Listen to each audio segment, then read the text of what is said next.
ও যুবক, আল্লাহর নবীর পেয়ারা সাহাবী আব্দুর রহমান ইবনে আউফ রাদিয়াল্লাহু তাআলা আনহু যুদ্ধের ময়দানে কাফেরদের সাথে লড়াই করতেছেন। হঠাৎ করে একজন কাফের এসে আব্দুর রহমান ইবনে আউফের পেটের মধ্যে ছুরি দিয়ে আঘাত করলো। সাথে সাথে আব্দুর রহমান ইবনে আউফের পেট কেটে গেল। নারী বুড়িগুলো পেট দিয়ে বের হয়ে যাওয়ার উপক্রম হয়ে গেল। এই অবস্থায় মসজিদের মিনার থেকে আযান দিছে, আল্লাহু আকবার, আল্লাহু আকবার, আল্লাহু আকবার, আল্লাহু আকবার, আশহাদু আল্লা ইলাহা ইল্লাল্লাহ, আশহাদু আল্লা ইলাহা ইল্লাল্লাহ। মসজিদের মিনার থেকে আযান দিয়েছে। সাহাবী আব্দুর রহমান ইবনে আউফ রাদিয়াল্লাহু তাআলা আনহু আর দেরি করলেন না। ওই জিহাদের ময়দানে ওই অবস্থায় নামাজে দাঁড়ায় গেলেন। ইতিহাসের মধ্যে লেখে, সাহাবী যখন নামাজে দাঁড়ায় গেলেন, ওই যে পেট কেটে গেছে, ওই পেটের ওই জায়গা দিয়ে নারী ভুঁড়িগুলো বের হয়ে যাচ্ছে। এক হাত দিয়া সাহাবী পেটের নারী ভুঁড়িগুলো চাপ দিয়া রুকুতে দেয়, সিজদায় যায়। এই অবস্থায়ও সাহাবী আব্দুর রহমান ইবনে আউফ নামাজ ছেড়ে দেয় নাই। আর জোরে বলেন আল্লাহু আকবার। সম্মানিত হাজিরিন, বাগদাদের খলিফা মামুনুর রশিদ রাহমাতুল্লাহি আলাইহি তিনি একদিন তার রাজ্য পরিদর্শন করার জন্য বের হলেন গভীর রাত্রিতে। কোন সময়? গভীর রাত্রিতে রাজ্য পরিদর্শন করার জন্য বের হলেন। আর খলিফার অভ্যাস ছিল কোনদিন রাত 2টার পরে ঘুমাইতেন না। রাত 2টার পরে তাহাজ্জুদের নামাজে দাঁড়ায়া যাইতেন। খলিফা তার রাজ্য প্রদর্শন করে, রাজ্য দেখে দেখে ঘুরে ঘুরে বাগদাদে আসলেন। তাহাজ্জুদের নামাজের সময় হয়ে গেল। বাগদাদের মসজিদে ঢুকলেন নামাজ পড়ার জন্য। বাদশা ছিলেন ছদ্মবেশে। মসজিদের খাদেম বাদশাকে চিনতে পারলেন না। মসজিদের খাদেম এসে বলে, বুড়া তুমি কোত্থেকে এসছো? বাদশা মনে মনে চিন্তা করলেন, এই সময় যদি আমি আমার আসল পরিচয়টা দিয়া দেই, মসজিদের খাদেম ভয় পাবে। এ কারণে তিনি তার নিজের পরিচয়টা গোপন রাখলেন। আর বললেন, বাবা আমি একজন মুসাফির। আসলেই তো সে মুসাফির, রাজ্য ভ্রমণ করার জন্য বের হয়েছে। বলল, আমি একজন মুসাফির। বলল, মসজিদ থেকে বের হন। বলে, বাবা আমাকে একটু সময় দাও, নামাজের সময় হয়ে গেছে, তাহাজ্জুদের নামাজের সময়, আমি একটু নামাজ পড়ি। এক কথায় দুই কথায় মসজিদের নিরাপত্তার দিকে খেয়াল করে খাদেম বলল, আপনাকে এখন নামাজ পড়তে দেওয়া যাবে না, বাসায় যায় নামাজ পড়েন। বলে, আমার বাসা তো অনেক দূর। ওই সময় যদি বাদশা বলতে, বেটা তুই কাকে কি বলতেছোস, আমি তো হচ্ছি এই বাগদাদের বাদশা। এই কথা শোনার পরে ওই মসজিদের খাদেমের অবস্থা খারাপ হয়ে যেত। ঠিক কিনা বলে? কেমন আল্লাহওয়ালা ছিলেন বাদশা, আল্লাহর সাথে কেমন সম্পর্ক ছিল। নামাজ পড়ার কারণে আল্লাহ তাআলার কেমন পেয়ারা বান্দা হয়ে গেল।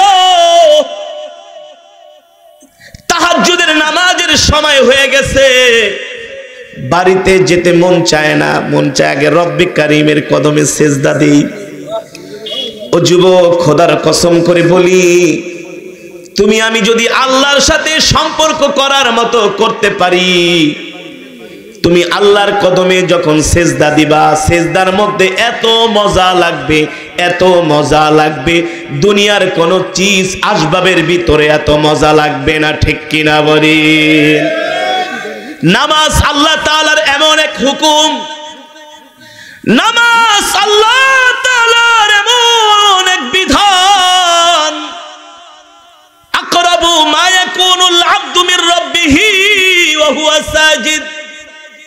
বান্দা যখন সেজদা দিয়া আল্লাহর কদমে পড়ে যায়, আল্লাহ তাআলা ফেরেশতাদেরকে ডাক দিয়া বলে, এ ফেরেশতারা জমিনের দিকে তাকায় দেখ আমার বান্দারা কি করতেছে। ফেরেশতারা বলে, আল্লাহ আপনার বান্দারা কি করে আপনি তো দেখেন। রব্বে কারীম বলে, না ফেরেশতা, আমি তোদের জবান থেকে শুনতে চাই। তখন ফেরেশতারা লজ্জাবনত হইয়া বলে, আল্লাহ আমরা মাটি দিয়া যে বনি আদমকে সৃষ্টি করার জন্য নিষেধ করেছিলাম, ওই বনি আদম এখন আপনার কদমে সিজদা দিতেছে।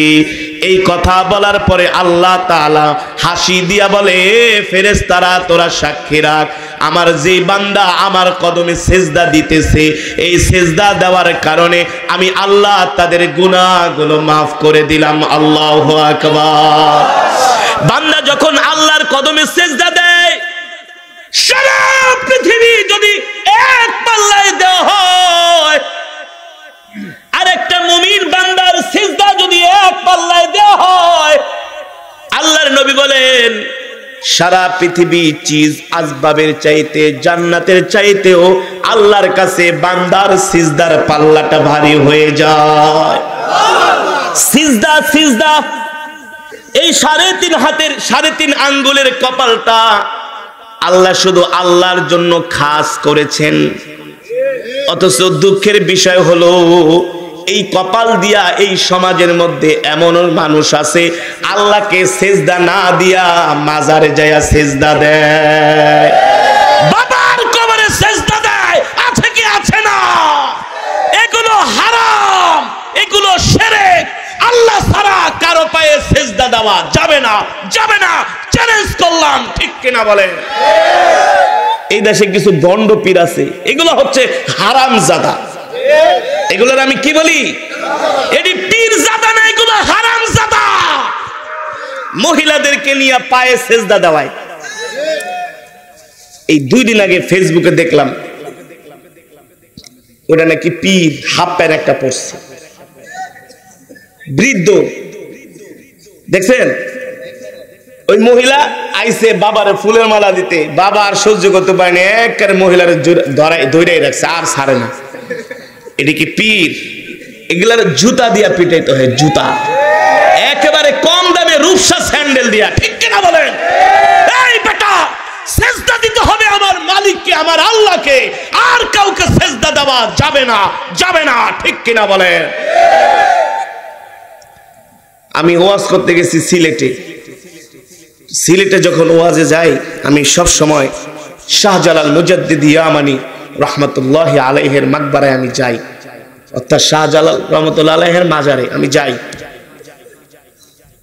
নিঃসন্দেহে আল্লাহর ওলি শাহজালাল মুজাদ্দিদি ইয়ামানি, কোনো সন্দেহ আছে? আছে? কেউ যদি আবার পণ্ডিতি করে তার নামে অপবাদ দেয় যে সে আল্লাহর ওলি না, সেটা হলো একটা মূর্খ, একেবারে মূর্খ। শাহজালাল মুজাদ্দিদি কেমন আল্লাহর ওলি? তিনি ছিলেন সেই ইয়ামেনে। কোথায়? আল্লাহর নবী স্বপ্ন দেখালেন, শাহজালাল তুমি বাংলাদেশে চলে যাও। কোন জেলা? কোন জেলা? মিয়া ইতিহাস তো পড়েন না মিয়া, সারাদিন খালি বাংলা সিনেমা দেখার তালে থাকে আর নাটক দেখেন। ইতিহাস পড়বেন।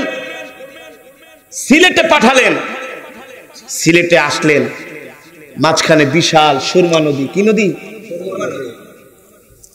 অত্যাচারী বাদশাহ গৌর গোবিন্দ শুনতে পারলো যে ইয়ামেন থেকে একজন সুফি দরবেশ আসছে, শাহজালাল, তার সাথে আরো কিছু সঙ্গী সাথী আছে। সে আয়েশা গৌর গোবিন্দকে সাইজ করবে। কি করবে?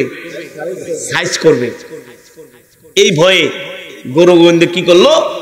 ওই সুরমা নদীতে যত নৌকা ট্রলার ছিল, সব নৌকা ট্রলার গুলো একেবারে নদী খালি করে ফেললো। কি করে ফেললো?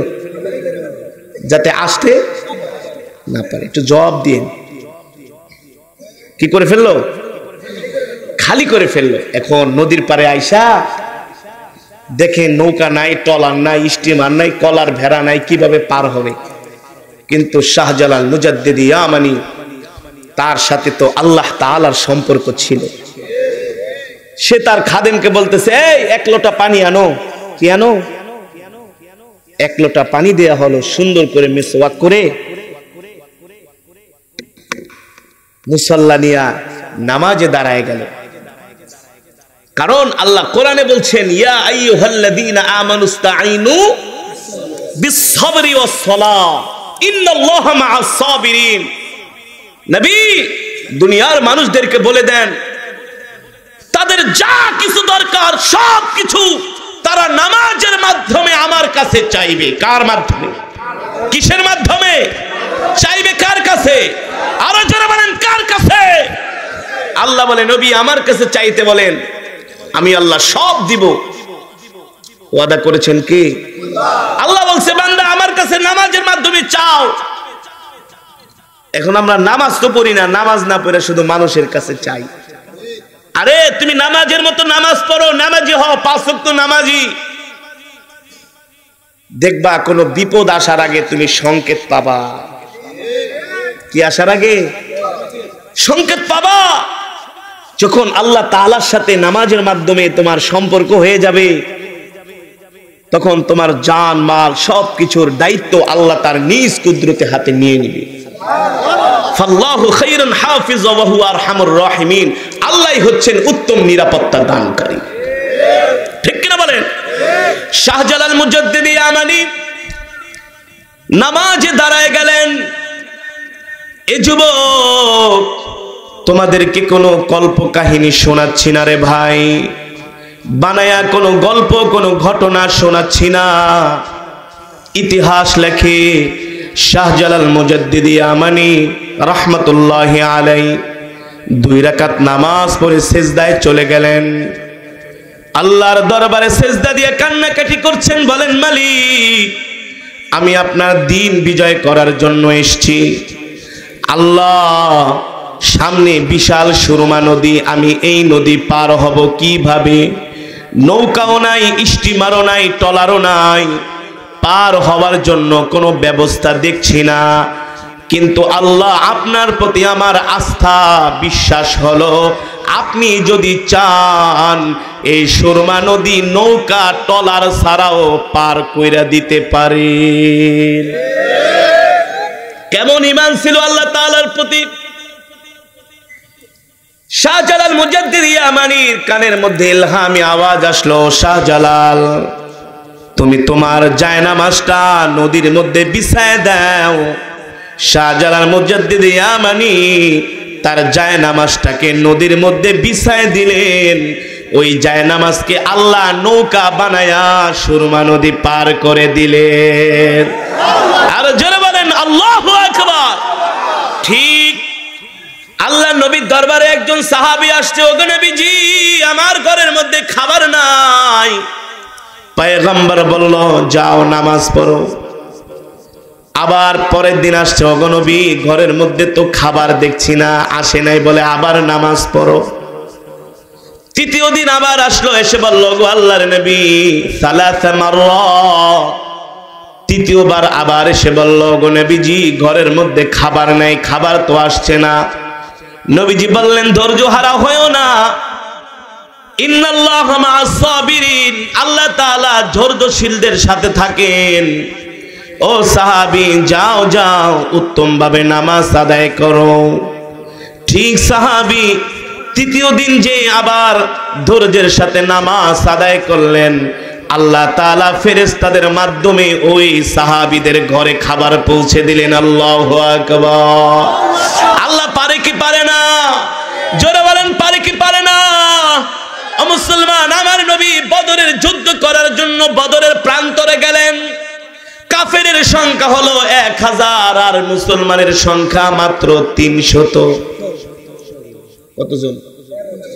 আপনাদের কাছে আমার প্রশ্ন, কোনদিন 313 জন 1000-এর সাথে লড়াই করে জিতা সম্ভব? সম্ভব? আল্লাহর নবী ওই সময় কি করলেন? সাহাবীকে বললেন, সাহাবী আতিনি, আমার জন্য 1 লোটা পানি নিয়ে আসো। আতিনিল মা, 1 লোটা পানি নিয়ে আসা হলো। নবীজি সুন্দর করে ওযু করলেন, তারপরে বললেন, আমাকে নামাজের মুসাল্লাটা দাও। নামাজের মুসল্লা দেওয়া হলো।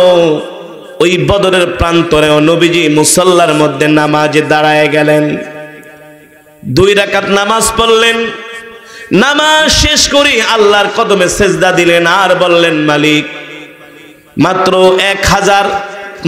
313 জন দুর্বল সাহাবী নিয়ে আমি 1000 কাফেরের বিরুদ্ধে লড়াই করার জন্য এসেছি। আল্লাহ, আপনি যদি আমাকে সাহায্য না করেন এই লড়াইয়ে জিতা কোনোদিন সম্ভব নয়।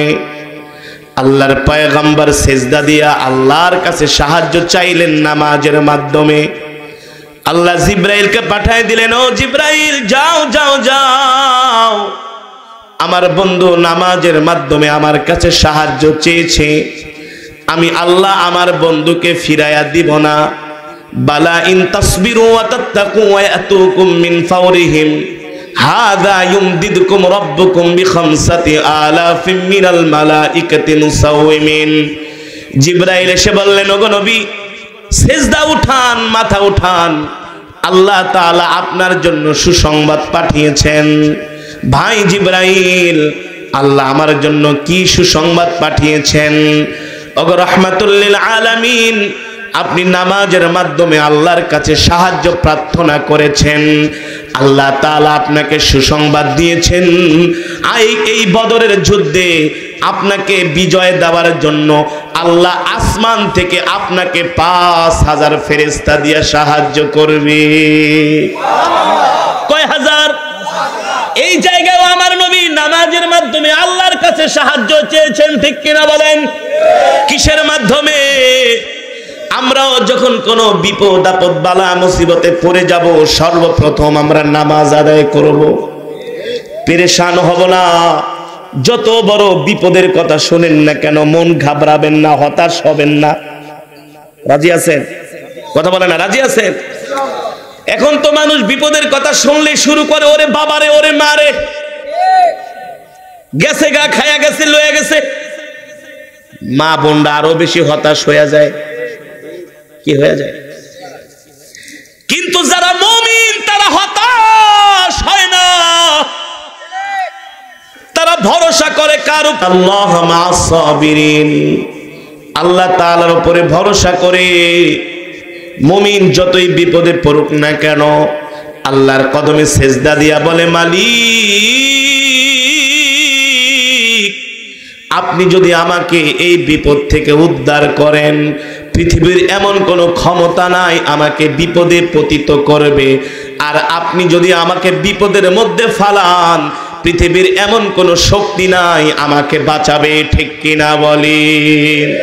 সম্মানিত হাজিরিন, এই কারণে আল্লাহ কোরআনের মধ্যে বলছেন, ইয়া আইয়ুহাল্লাযীনা আমানু কু আনফুসাকুম ওয়া আহলিকুম নারা, তুমি নিজে জাহান্নামের আগুন থেকে বাঁচো, তোমার আহালকেও বাঁচাও। আপনি নামাজ পড়লেন, আপনার পরিবারের সদস্যরা যদি নামাজ না পড়ে, হাসরের ময়দানে এই কারণেও আল্লাহর কাছে আপনাকে জবাবদিহি করতে হবে, ঠিক কিনা বলেন? তার মানে নামাজ এমন এক ইবাদত, এই নামাজ ছাড়ার কোনো উপায় নাই। আপনি যদি অসুস্থ থাকেন, সেই অবস্থায় আপনাকে নামাজ আদায় করতে হবে। আপনি যদি আইসিইউতে থাকেন, সেই জায়গায় আপনাকে নামাজ পড়তে হবে। নামাজ আল্লাহর এমন এক হুকুম, রোজার অবস্থায় আপনি অসুস্থ হয়ে গেছেন, এই রোজাটা সুস্থ হওয়ার পরও আপনি করতে পারবেন। যাকাত, আপনার কাছে এখন যাকাত দেওয়ার পয়সা নাই, সম্পদ যখন হবে তখন আপনি যাকাত দিবেন, সমস্যা নাই। আপনার উপরে কোরবানি ওয়াজিব হয়েছে, অর্থ নাই, যখন অর্থ হবে তখন কোরবানি দিবেন। কিন্তু নামাজ ভাই এমন এক ইবাদত, এই নামাজ ছেড়ে দেওয়ার কোনো উপায় নাই, কোনো সুযোগ নাই, ঠিক কিনা বলেন? কোনো সুযোগ নাই। আপনি যদি নদীর মধ্যে ট্রলার ডুবে যায়, একটা কাঠ ধরে আছেন, এই সময়ে যদি আপনার মনে হয় নামাজের সময় হয়েছে, ওই সমুদ্রের মধ্যেও আপনাকে ইশারায় নামাজের নিয়ত করতে হবে। নামাজ ছাড়া যাবে না। নামাজ ছাড়া আপনি বৈশা বৈশা নামাজ পড়তে পারেন না, আইসিইউতে শুয়ে আছেন, ইশারায়ও আপনাকে নামাজ পড়তে হবে। ওযু করতে পারেন না, পানি লাগাইলে কষ্ট, তায়াম্মুম করে আপনাকে নামাজ পড়তেই হবে এনি হাউ। সবচেয়ে দুঃখের বিষয় হলো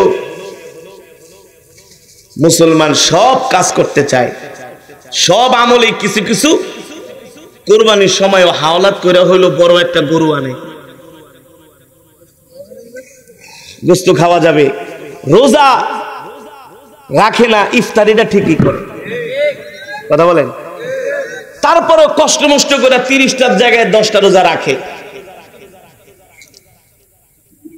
সব বিধিবিধান গুলো মোটামুটি মানতে ইচ্ছুক, কিন্তু নামাজ পড়তে চায় না। নামাজ পড়তে চায় না মানে নামাজই হলো আল্লাহ তাআলার কাছে সবচেয়ে পছন্দনীয় ইবাদত, এইটাই করতে চায় না।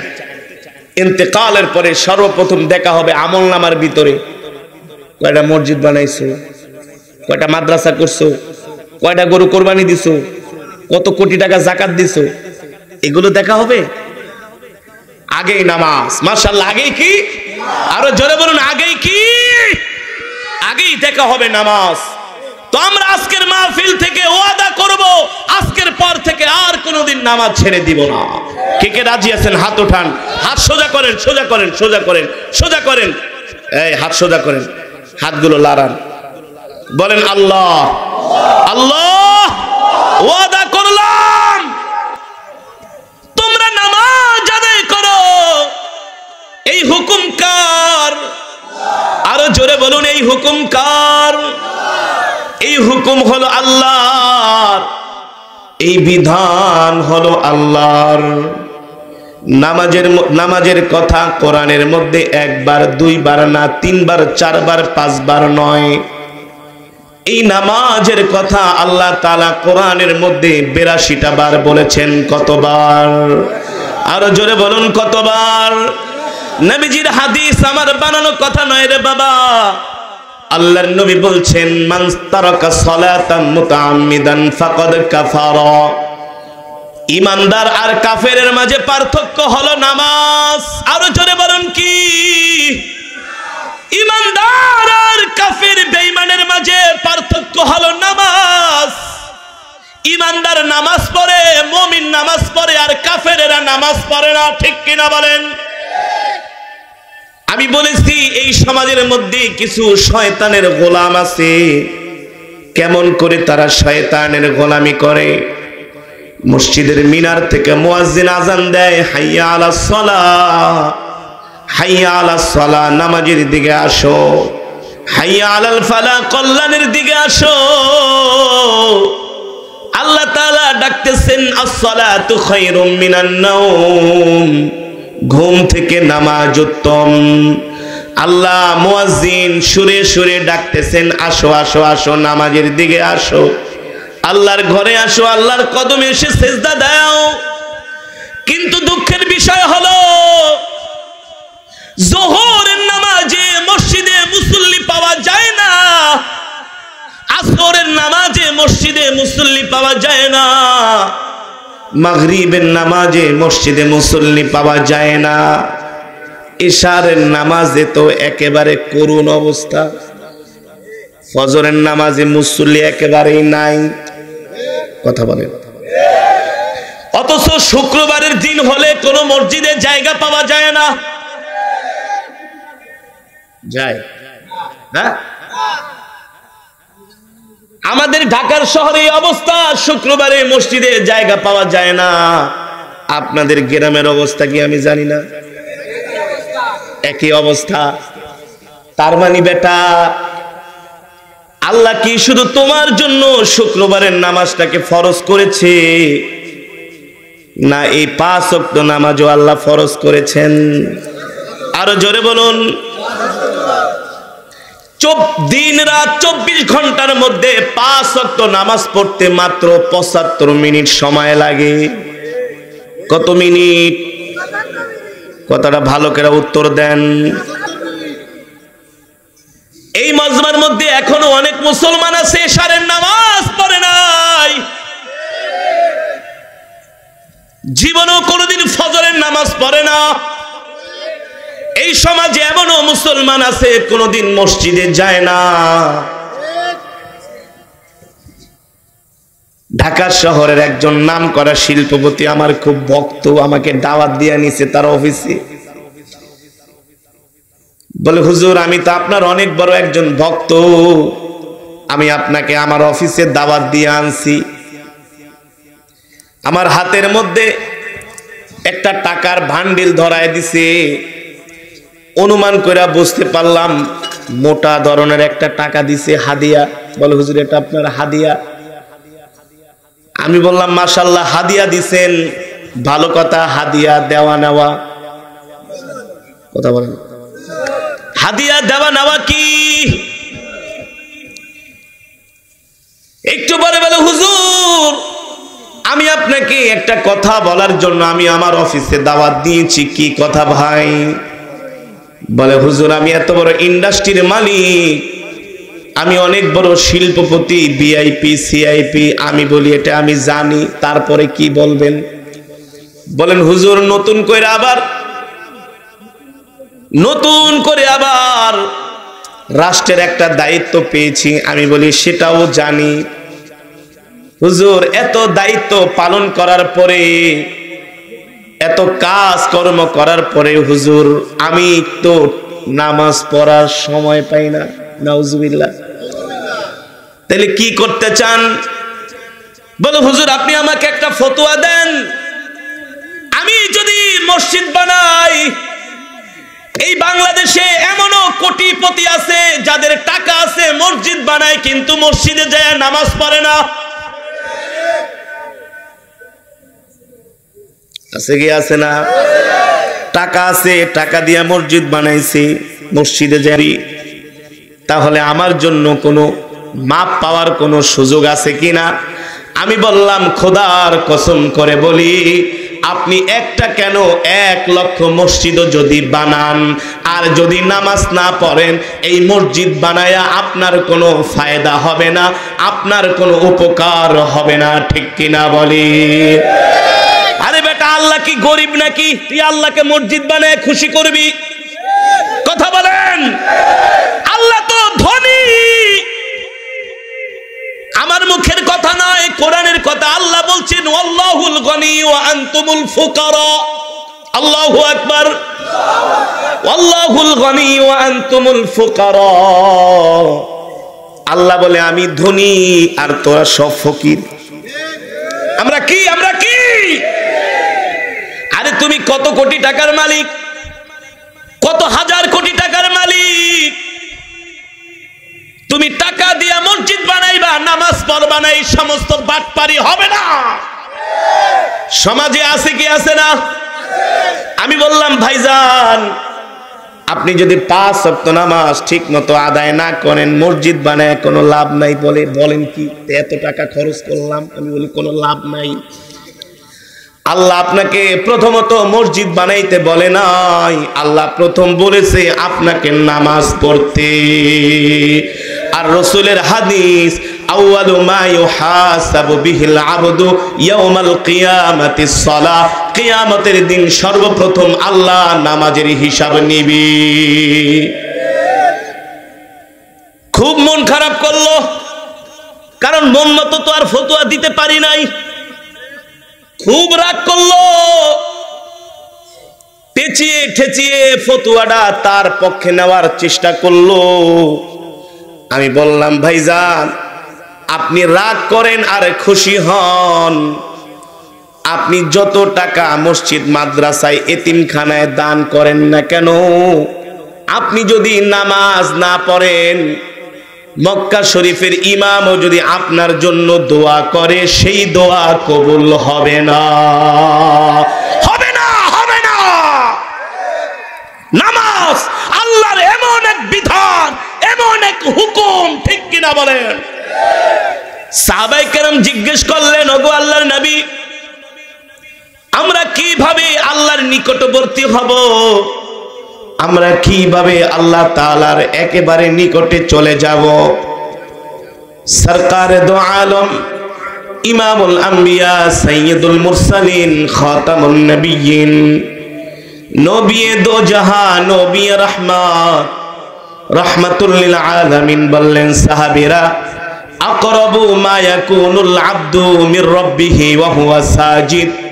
এ সাহাবীরা, বান্দা যখন আল্লাহর কদমে সেজদা দেয় তখন বান্দার মাঝে আল্লাহর মাঝে কোনো পর্দা থাকে না। আল্লাহু আকবার। ও যুবক, তুমি যদি আল্লাহর নিকটবর্তী হতে চাও নামাজের দিকে আসো, ঠিক কিনা বলেন? কোথায় আসো? এই বাংলাদেশের মেজরিটি পার্সেন্ট মানুষ নামাজ পড়ে না। বাংলাদেশের যারা রাজনীতি করে মেজরিটি পার্সেন্ট মানুষ নামাজ পড়ে না। রাগ করতেছেন? কারণ উদাহরণ দিচ্ছি, এক্সাম্পল দিচ্ছি। সোহরাওয়ার্দী উদ্যানে যখন রাজনীতিবিদদের মিটিং হয় কি হয় না? এই ঝিনাইদহ জেলা শহরে, যশোর জেলা শহরে রাজনীতিবিদদের মিটিং হয়। আর ওই মিটিং এর মধ্যে মিনিমাম 90% থাকে হলো মুসলমান। আসরের নামাজের আজান দিয়েছে কোন নামাজ? এই কথা বলেন আওয়াজ করে। ওই মিটিং এ তো আপনারাও থাকেন। আসরের নামাজের আজান দিয়েছে, হাইয়া আলাস সালাহ, নামাজের দিকে আসো। উচিত ছিল ওই সময় মিটিং টিটিং বন্ধ করে বলতে হবে 20 মিনিটের জন্য নামাজের বিরতি। এই একজন ইমাম সাহেব দাঁড়ায় যাও, নামাজের ইমামতি করবা, আমরা তার পিছনে নামাজ পড়বো, তারপরে আবার মিটিং শুরু হবে। দুর্ভাগ্যজনক হলেও সত্য, কোন জনসভার মধ্যে এভাবে নামাজের কাতার দিয়া নামাজ জামাতের সাথে আদায় করা হয় না। বানায় বলছি, আল হাক্কু মুররুন, হক কথা তিতা। এখন উচিত কথা বললেই তো বলবেন হুজুর আপনি এমন কথা বলেন কেন? এ মিয়া, কেন বলবো না? এই কথা বলার দায়িত্ব দিয়ে আল্লাহ আমাকে দুনিয়াতে পাঠাইছে, ঠিক কিনা বলেন? হাসরের মাঠে আল্লাহ আমাকে জিজ্ঞেস করবে, কারিয়া সাদ, তুমি কেরাত পয়রা স্টেজ গরম করছো, কিন্তু আমার বান্দারা ঠিক মতো 5 ওয়াক্ত নামাজ পড়ে নাই, তাদেরকে নামাজের জন্য তুমি কেন বলো নাই? তোমার বলার দ্বারা যদি আমার বান্দারা নামাজ পড়তো আজকে, তাহলে তাদের আমলের পাল্লা ভারী হয়ে যেত, ঠিক কিনা বলেন? এই মিয়া, যে নামাজ পড়ে না ইসলামে তার কোনো অংশ নাই। কি নাই? যে নামাজ পড়ে না ইসলামে তার কোনো অংশ নাই। ও হলো গরু খাওয়া মুসলমান। কি খাওয়া মুসলমান? যে নামাজ পড়ে না ইসলামে তার কোনো অংশ নাই। সেলিম ভাই, শুধু সেলিম ভাই না, আরো যত ভাই আছেন এই মাহফিলে, নামাজ না পড়া যদি 100 বছর মাহফিল করেন, এই মাহফিলে কোনো লাভ হবে না, হবে না, হবে না। চ্যালেঞ্জ। আগে নামাজি হতে হবে। জোরে বলেন, কি হতে হবে? রাগ করতেছেন? কষ্ট পাইতেছেন? মেডিসিন কি একটু বেশি হয়ে যাইতেছে? আর কতদিন? চুল পেকে গেছে, 60 বছর হয়ে গেছে, মিয়া নামাজ পড়েন না। জুমা নামাজে পর্যন্ত যান না, 5টা ওয়াক্ত নামাজে মসজিদে পাওয়া যায় না, অথচ চায়ের দোকানে বসে বাংলা সিনেমা দেখেন। একটা বাংলা সিনেমা দেখতে 3 ঘন্টা লাগে। এই 3 ঘন্টার ভিতরে বিড়ি খান 10টা। কয়টা? আমি কমই কইলাম, বিড়ি খায় 10টা। আমার কথার সাথে বাস্তবতার মিল আছে কি আছে না? একটার পরে একটা বিড়ি খায়, বাংলা সিনেমা দেখে। এ বুড়া, তুমি কি কইরা এই বৃদ্ধ বয়সে তোমার চোখ দিয়া বেগানা মহিলারে দেখো? আরে তোমার জন্য তো আল্লাহ জান্নাতের মধ্যে হুর রেডি করে রাখছি। 1টা না, 2টা না, 3টা না, 4টা না, 5টা না, কয়টা? কয়টা বলেন হুজুর? এই 70টা হুর কি মাথায় নিমু নাকি কুলে নিমু? বিয়া একটা করছেন, আর একটা করতে মন চায়। বিশ্বাস করেন না? আমরা তো টেকনাফ থেকে তেতুলিয়া, সুরমা থেকে পাথুরিয়া, বান্দরবান থেকে সুন্দর করেন না কেন? হুজুর যদি করি তাহলে বাংলাদেশে গেলে স্ত্রী তো ঘরে ঢুকতে দিবে না, তাই করেন। হুজুর বুক ফাটে তো মুখ ফাটে না। বিয়ে একটা করছেন আর একটা করতে মন চায়, কিন্তু ভাবির ডরে করেন না। মন কিন্তু কথা না, আর যদি মন না চায় তাহলে ওটার কন্ট্রোলিং পাওয়ার নাই। আরে আল্লাহ তো কোরআনের মধ্যে মাসনা ওয়া সুলাসা কয়টার কথা বলছে? মা বোনেরা আপনারা আবার রাগ করেন না, রাগ করে কোনো লাভ নাই, কোরআনের কথা বলতেই হবে, ঠিক কিনা বলেন? সম্মানিত হাজিরিন, কোন প্রসঙ্গে এই কথাটা বললাম? আপনার বয়স 50-60 বছর হয়ে গেছে, মসজিদের মিনার থেকে আজান দেয়, বেগানা মহিলারা টেলিভিশনের ভিতরে নাচে, সেই চায়ের দোকানে বসে আপনি বেগানা মহিলাদের নাচ দেখেন। অথচ আল্লাহ বলছে হাইয়া আলাস সালাহ, নামাজের দিকে আয়, হাইয়া আলাল ফালাহ, কল্যাণের দিকে আয়, আল্লাহু আকবার, আল্লাহু আকবার, আমি সবচেয়ে বড়, লা ইলাহা ইল্লাল্লাহ, আল্লাহ ছাড়া কোনো মাবুদ নাই, ঠিক কিনা বলেন? বাংলা সিনেমা দেখলেন 3 ঘন্টা লাগায়, অথচ নামাজ পড়তে লাগে মাত্র 10 থেকে 15 মিনিট, ঠিক কিনা বলেন? আমরা খেলায় খেলায় নামাজ ছেড়ে দিচ্ছি। আমরা সকলেই বলি আলহামদুলিল্লাহ, আরো মোহাব্বতের সাথে বলি আলহামদুলিল্লাহ। আল্লাহর বান্দারা, সমস্ত প্রশংসা কার জন্যে? একমাত্র মহান রব্বুল আলামিনের জন্য, যিনি আমাদেরকে সৃষ্টি করেছেন, ঠিক কিনা বলেন? যিনি আমাদেরকে, সেই মাওলায়ে পাকের জবানের কালামের তেলাওয়াত আমরা শ্রবণ করেছি। আল্লাহ আমাদের তৌফিক দিয়েছেন, সুযোগ করে দিয়েছেন, খুশি নাকি বেজার? আমি কোরআনুল কারীমের তেলাওয়াত করেছি, আপনারা শুনেছেন, এক একটা হরফের বিনিময়ে কমপক্ষে 10টি করে নেকি পেয়েছেন। এই পাশের মানুষ সুবহানাল্লাহ বলে না কেন? আল্লাহ জবান দিয়েছে খালি নির্বাচনের মিছিল করার জন্য? হ্যাঁ, জোরে জোরে সুবহানাল্লাহ বলেন, এটা ঈমানের পরিচয়। কিছু মানুষ আছে দেখবেন জোরে জোরে সুবহানাল্লাহ আলহামদুলিল্লাহ বলতে চায় না। শয়তান বলে জোরে জোরে বলিস না, কারণ জোরে জোরে বললেই তো দিল পরিষ্কার হয়ে যায়, কলব পরিষ্কার হয়, ঠিক কিনা বলেন? আস্তে আস্তে জিকির করবেন আর জোরে জোরে জিকির করবেন, দুইটার ভিতরে দেখবেন জোরে জিকিরে ফায়দা বেশি। শরীরের শিরা উপশিরাগুলো গরম হয়ে যায়, অঙ্গ প্রত্যঙ্গ সাক্ষী দেয় আল্লাহ তুমি এক, ঠিক কিনা বলেন? হ্যাঁ, চুপ থাকার মধ্যে কোনো বুজুর্গি নাই। আল্লাহর বান্দারা আল্লাহর প্রশংসায় জোরে জোরে আল্লাহু আকবার বলবে, এতে করে ঈমানি শক্তি বৃদ্ধি পাবে, ঠিক কিনা বলেন? ভাই রাগ করলেন, কষ্ট পাইলেন?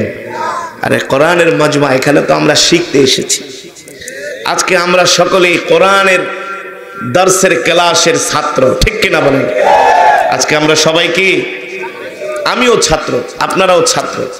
আমরা এখানে বসেছি, কিছু মুজাকারা করব, কিছু আলোচনা করব, একজন আরেকজনের দ্বারা আমরা উপকৃত হব, ঠিক কিনা বলেন? এ কারণে এই মজমাগুলো সাজানো। এই কোরআনের মজমা বর্তমানে শুধু গতানুগতিক ওয়াজ মাহফিল নয়, এই কোরআনের মজমাগুলো হচ্ছে ইসলামী জাগরণের একটা প্রতিচ্ছবি। কথা বুঝছেন? ইসলামী জাগরণের একটা প্রতিচ্ছবি। নাস্তিক মুরতাদ বেঈমানদের বিরুদ্ধে আমাদের লড়াই, আমাদের জিহাদ, ঠিক কিনা বলেন? এই মাহফিলগুলো এটাই প্রমাণ করে দেয়, বাংলাদেশের মুসলমান ইসলামের পক্ষে আছে, কোরআনের পক্ষে আছে, দ্বীনের পক্ষে আছে। সম্মানিত হাজিরিন, দীর্ঘক্ষণ সময় আমি আপনাদেরকে কোরআনুল কারীমের তেলাওয়াত করে শুনিয়েছি। আমি বলছি না, আল্লাহ বলছেন ওয়া ইযা তুলিয়াত আলাইহিম আয়াতুহু যাদাতহুম ঈমানা। কোরআন কারীমের তেলাওয়াত শুনলে ঈমান বৃদ্ধি পায়, ঈমান মজবুত হয়।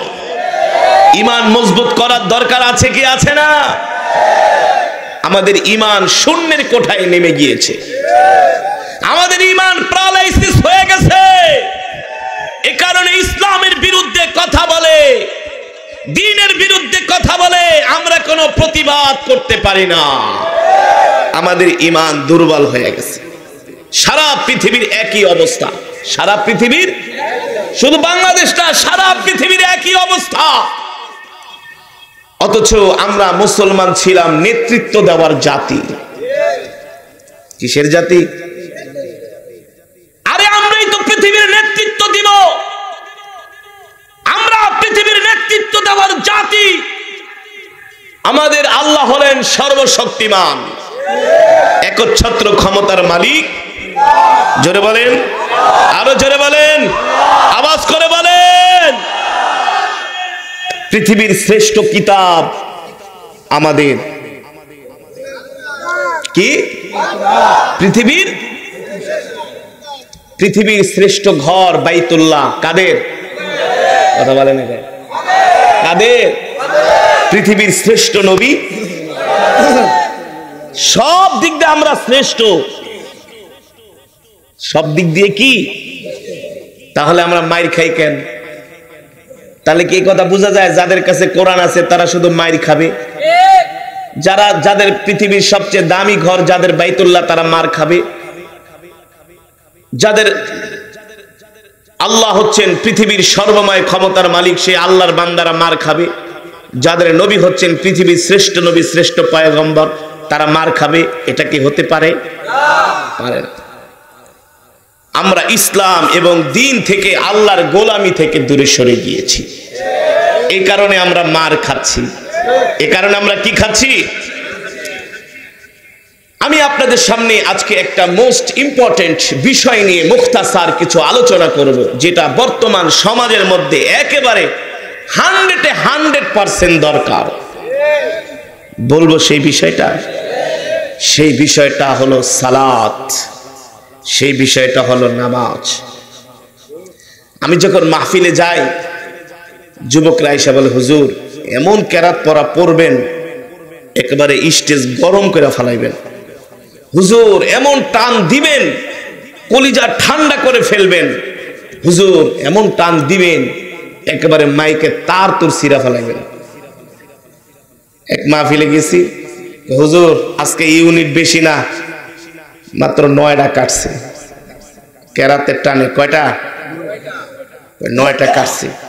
পরবর্তী বছর গেছি, হুজুর গত বছর তো 9টা কাটছেন, এই বছর আরো বেশি কাটতে হইব। আবার বলে, হুজুর এই যে দেখেন মোবাইলের মধ্যে আপনার কেরাত, আগে গান শুনতাম, এখন আর গান শুনি না, কোরআন তেলাওয়াত শুনি। মাশাআল্লাহ, বেশ ভালো কথা, কোরআন শোনো, আজকে একটু লম্বা কেরাত পড়েন। মাশাআল্লাহ, পড়বো। তাহলে এদিকে আসো, ইশারার নামাজ পড়ছো? এই কথা বলার পরে মাথাটা নিচু করে, হুজুর প্যান্টটা নষ্ট। কি নষ্ট? তোদের প্যান্ট কি সারা জীবন নষ্টই থাকবে? এই সমস্ত বাটপারি কথাবার্তা চলবে না। নামাজ আল্লাহর হুকুম, নামাজ আল্লাহর বিধান, ঠিক কিনা বলেন? সম্মানিত হাজিরিন, সেই সালাত নামাজ নিয়ে আপনাদের সামনে আলোচনা করব। তার আগে এতদিন আমরা ওয়াজ মাহফিলে, বক্তৃতার মঞ্চে আমরা এদেশের মুসলমান, সারা পৃথিবীর মুসলমানদেরকে একটা কথা আমরা বারবার বোঝানোর চেষ্টা করেছিলাম যে সারা পৃথিবীতে মুসলমানদের কয়টা রাষ্ট্র আছে জানেন? মাশাআল্লাহ, কয়টা? জোরে বলেন, জোরে বলেন। 57টি রাষ্ট্র আছে, 200 কোটির উপরে মুসলমান আছে। পৃথিবীর যত দামি সম্পদ, সব এই দামি সম্পদগুলো আল্লাহ তাআলা মুসলমানদের দেশে দান করেছেন। পৃথিবীর সবচেয়ে দামি সম্পদের নাম দেখি, বলতে পারেননি? তেল। দামি সম্পদের নাম, যেটাকে বলা হয় ব্ল্যাক গোল্ড। কি gold? Black gold. Black gold মানে কালো তেল, ওয়েল, ডিজেল, পেট্রোল। এসে 1-2 ঘন্টা 3 ঘন্টা কোরআনের বয়ান শুনলেই কোরআনের হক আদায় হয়ে যাবে না। কোরআনের হক সেই দিনই আদায় হবে। সাথে পানির আকাল গায়ে